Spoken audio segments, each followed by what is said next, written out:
সূরা ইয়াসিন আয়াত 65। اليوم نختم على أفواههم وتكلمنا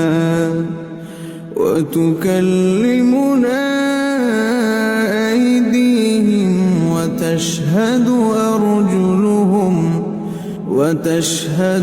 أرجلهم بما كانوا يكسبون।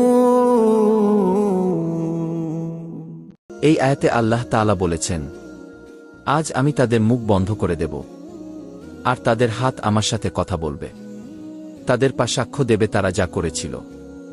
একটু ভাবুন, কিয়ামতের দিন কেউ কিছুই লুকাতে পারবে না, কারণ সেই দিন আমাদের মুখ থাকবে বন্ধ, আর আল্লাহ আমাদের অঙ্গগুলোকে কথা বলার ক্ষমতা দেবেন।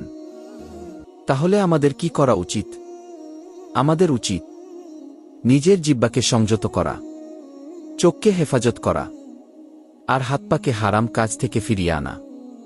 হে আল্লাহ, আমাদের হেদায়েত দাও, যাতে আমাদের হাত দিয়ে আমরা ভালো কাজ করতে পারি, চোখ দিয়ে হালাল দেখি, আর পা দিয়ে সঠিক পথে চলি।